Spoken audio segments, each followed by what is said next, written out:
let's go on to the next one I have for us today. Society should feel bad for them, but we don't. Liberal women are far more likely to feel lonely, often, poll shows. And this is from Valentine's Day, February 14th, which kind of makes it funny. I find it funny that they want to make, oh, by the way, I guess, what do you say, Happy MGTOW Day? I guess a lot of people call this MGTOW. I used to call it Steak and a Blowjob Day, but then I just called it Steak Day. But apparently it's also MGTOW Day. Happy MGTOW Day to you guys as well. From the New York Post, liberal women are far more likely to feel lonely, often, poll shows. I saw this, I think it was Elon Musk or another very prominent account shared this. And it's very viral today. Everybody's sharing these stats. This is from the Rabbit Hole. Over 50%, and we've shared these before, so I'm not going to share all of them, but a little reminder, liberal women most likely to feel lonely often. 29% of all women that are liberal, 29% of all liberal women feel lonely. 19 for moderate, 11 for conservative. Now, why is it so much lower? A third lower for conservative women? Because they probably have real friends and they're not out with their blue hair, spending all day on TikTok, screaming into the wild about their pronouns. And more likely they're married and mothers with fathers in the family. And they say liberal women least likely to be completely satisfied with life. 37% of conservative women are completely satisfied. 28% of moderate, 12% of liberal women are completely satisfied with life. I got a button for that. It's because you're just angry bitches. That's all you are. Pew 2020, has a doctor or healthcare provider ever told you they have a mental health? Now, this isn't the study. I'm going to read the study. I just want to, these are all reports that came out in the last couple of years that I thought were fun. Pew in 2020, has a doctor or healthcare provider ever told you have a mental health condition? Now, conservative men, about 14%. Moderate men, about 18%. Leftist men, 32%. So the liberals, which are not liberals, they're leftists. Leftist men are not okay. But listen to the women. 20% of conservative women, which is even higher than the moderate men. Moderate women, 28%. Liberal women, 53%. 54%, somewhere around there. The liberal women are unhinged. Even doctors are like, you have a mental health issue, lady. And this is the standardized item. And this is good news for men. Men above 65 years old across the board.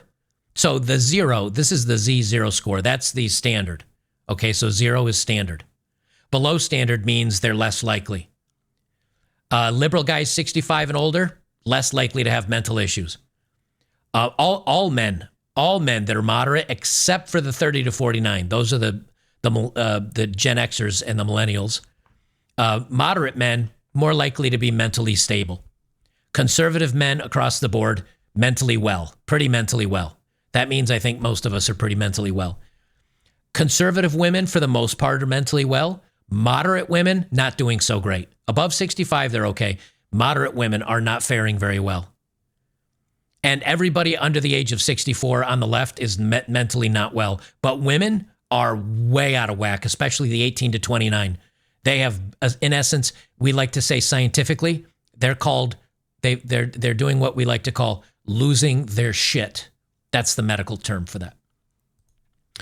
Well, this is the news story. This is the headline I like the most, though.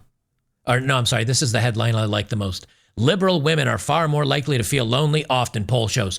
So all the women that are ragging on us conservative guys that say, well, we'd like girlfriends and we like women to not be OnlyFools content creators. And we like them to be, normalized and not weird. It turns out those women are the most unhappy. Shocking. Shocking, I tell you. New poll shows liberal women the most unhappy and lonely. Liberal women between the ages of 18 and 40. So basically everybody below Gen X. Nearly 3 times as likely as conservative peers to report frequent feelings of loneliness. So as much as they like to give young men and other men crap, again, if we go back to this graph, conservative men 18 to 29, mental health, they're doing okay. Pretty much all men in conservative are doing okay. And conservative men are the least likely to have a doctor prescribe that they may have a mental health issue.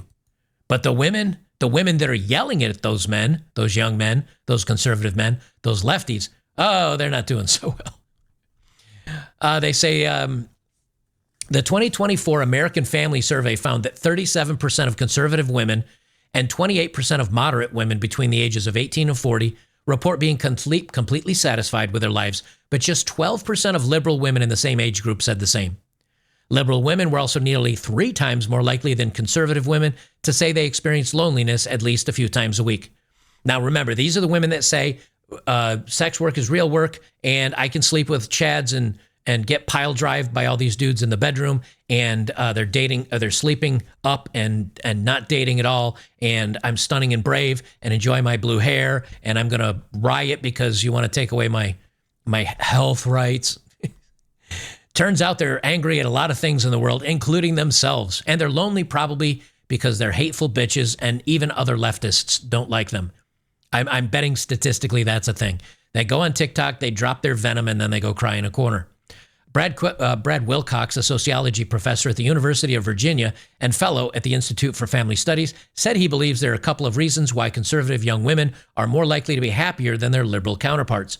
We've seen in the research that conservative women tend to be more likely to embrace a sense of agency, meaning they're responsible for themselves, and to have a sense that they are not in any way the victim of a larger structural realities or forces, he told Fox News Digital. So in other words, conservative women, more so, let's not go crazy, not all of them, of course, because they are women and they're not accountable for anything they do, but at least conservative women feel that there's not these structural forces oppressing them, where leftists and many minorities use that as I can't get ahead because men, my misogyny, my patriarchy, my racism, all the rest of it.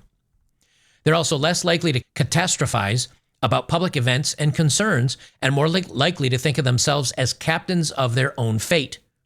Right, because they're grounded in reason. The people that scream, oh, I can't do this because of this and this and this and that, they externalize all their problems and they feel then that they don't have control of anything because it's always somebody else's fault.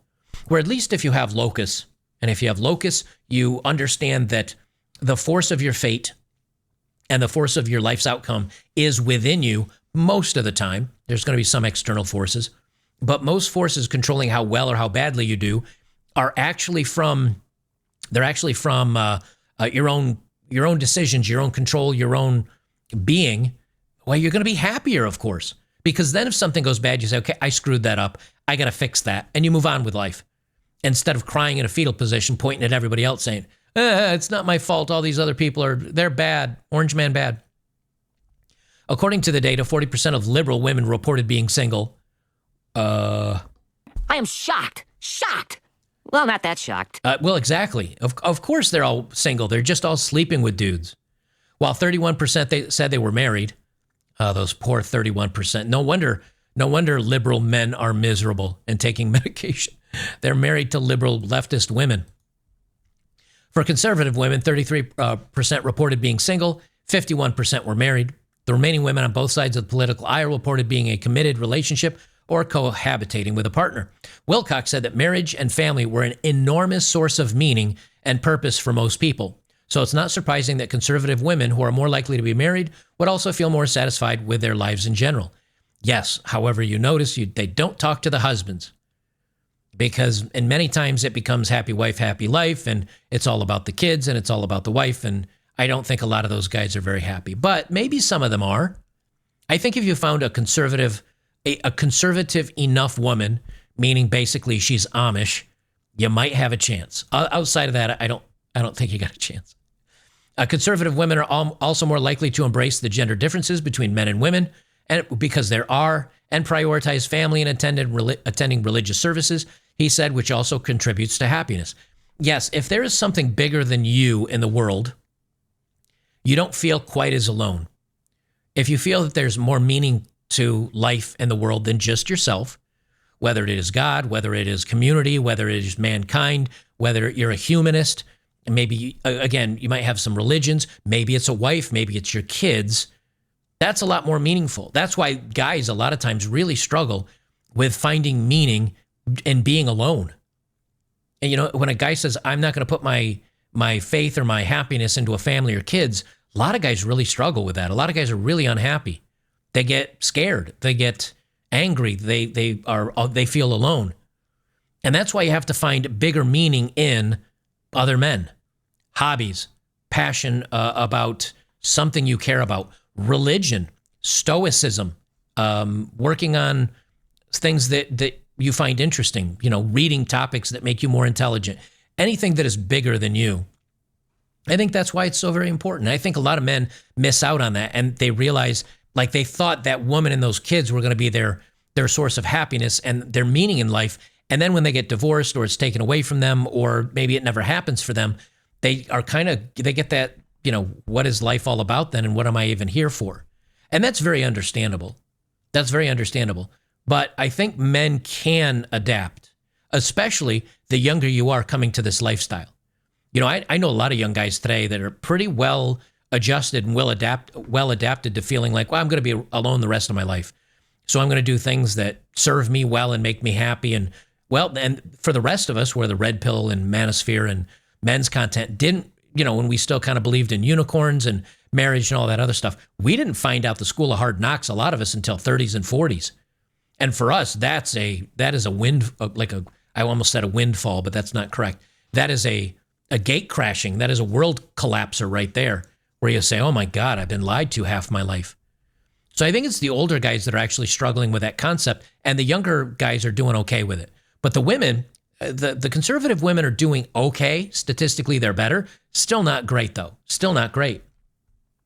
They say the American Family Survey is annual, nationwide survey, et cetera, et cetera. Okay. This is another graph that I pulled up. Women's happiness by marital and parental status at different ages. Percent saying very happy. Married with children, 30% of women 18 to 34, 30% are happy. But unmarried women with children, 12%, 11% and 11%. So right around 11% across the board, unmarried children or unmarried women with children, 11% of them are happy. So all these lies of I'm a single mom and men that can't handle single moms and you better come into our life because I'm worth it. The women don't even believe they're worth it. They're fucking miserable.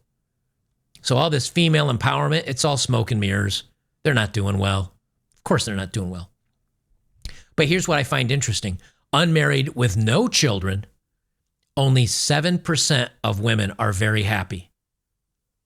35 to 54, that age bracket, 12%. 55 plus, 10%. The numbers don't lie. Unmarried women with or without children, the number of unmarried women with or without children that are happy, 90% of them are unhappy. So when you see these TikTok videos and they're doing my day in the life of working at Meta, making $150,000 while eating crepes and doing all this stuff, it's all for show. It's all shallow, narcissistic, validating bullshit on the internet. And when you ask them, are you very happy? No, not really. I'd be curious to see what the numbers are for men. I don't think it's a lot higher. But I'm sure it is better. Probably for the unmarried childless dudes, I think they're doing all right. I think they're doing a lot better, especially if they've come to terms with where we are in society with red pill stuff and all that. I think the guys that are absorbing this kind of content are doing okay. Maybe not great. Maybe they wouldn't say they're very happy, but they certainly have a leg up over everybody else.